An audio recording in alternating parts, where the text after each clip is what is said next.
তো আজকে আমরা index.html এ আমরা একটা ফাংশন আছে যেটা হচ্ছে আমাদের বাটনের ভিতরে ঢোকানো থাকলো, এন্ড আমাদের একটা div আছে, ডিভের ভিতরে ইউএল আছে, ইউএল এর একটা ইউজার লিস্ট নামে একটা আইডি আছে। ঠিক আছে, এখন আমরা এপিআই যে জাভাস্ক্রিপ্ট আছে এটা অলরেডি আমরা কানেক্ট করে রাখছি আমাদের ইসের সাথে, HTML এর সাথে। এবার আমরা যেটা করব সেটা হচ্ছে আমরা আমাদের ব্রাউজার থেকে জেসন প্লেস হোল্ডার এটা লিখে সার্চ দিতে পারি। সার্চ দিলে আমাদের কাছে চলে আসবে এই যেটা। এইখান থেকে আমরা যেটা করব সেটা হচ্ছে আমরা এখান থেকে চলে যাব একবারে নিচের দিকে ইউজারের কাছে। সো ইউজারের কাছে গেলে আমরা একটা লিংক পাবো, এই যে র ডাটা, যেখানে হচ্ছে একটা অ্যারে টাইপ অবজেক্ট আছে। অ্যারের ভিতরে কতগুলো অবজেক্ট আছে, আমরা ফার্স্টের খেয়াল করতে হবে যে এটা কি আছে। তো এই লিংকটা আমরা কপি করলাম। এবার এখানে আসি, আসার পরে হচ্ছে আমরা যেটা করব সেটা হচ্ছে আমরা এখানে ফাংশন কি নাম ছিল, আমাদের নাম ছিল হচ্ছে data show. So data show দিলাম। এইবার এটার ভিতরে আমরা কি করব, আমরা ফেচ করব আমাদের যে ইউআরএলটা আছে, ইউআরএলটা আমরা বসাই দিব, এখানে বসাই দিলাম। যদি এটা পাওয়া যায় দেন হচ্ছে আমরা এখানে কিছু একটা করব, আমরা কনসোল লক করতে পারি, আমরা যেমন তা করতে পারি। তো মেইনলি হচ্ছে আমরা প্রথমত কনসোল লক করে দেখি। আপাতত console.log, এখানে কি করব, ডাটারে আমরা কনসোল লক করব,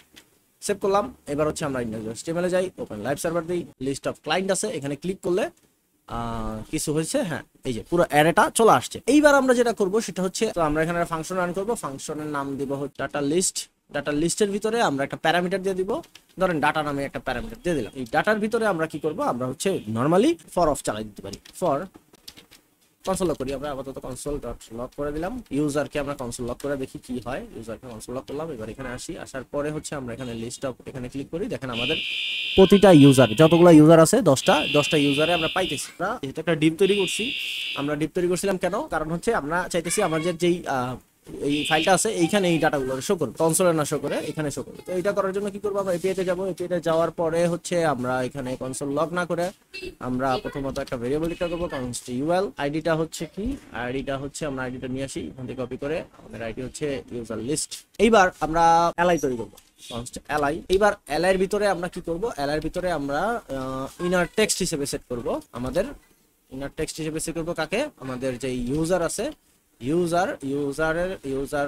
ইউজারকে সেট করলাম। ওকে, তো ইনার টেক্সটের এখানে আমরা সমান সমান দিব, ভুলবশত আমরা এখানে দিয়ে দিছি। সো ডাটার জায়গায় আমরা ইউজারই দেই, ইউজার দিলাম, সেভ করলাম। এরপরে যদি আমরা আমাদের ব্রাউজারে যাই এবং এখানে ক্লিক করি, তাহলে দেখবো আমরা অবজেক্ট চলে আসছে। সো ইউজারের অবজেক্ট না নিয়ে আমরা হচ্ছে যেটা নিব, ইউজারের নেম নিব। ধরেন সাপোজ আমরা এখানে যে পেয়েছিলাম, এই যে এখানে অনেকগুলো অবজেক্ট আছে, অবজেক্টে অনেক কিছু আছে। তো আমরা যদি একটা দেখি, এখানে আছে নেম, এখানে আছে ইউজার নেম। ঠিক আছে, আমরা চাইলে নেমই নিতে পারি। সো ইউজার ড্যাশ হচ্ছে কি আর নেম নিলাম, সেভ করলাম। সেভ করার পরে এখানে ক্লিক করি, তাহলে দেখেন আমাদের নামগুলো চলে আসছে। আমরা যদি নেমের জায়গায় ইমেল দেই, ডট ইমেল, এবার এখানে যাই লিস্ট অফ কন্টেন্ট, দেখেন ইমেলগুলো চলে আসছে। Thank you.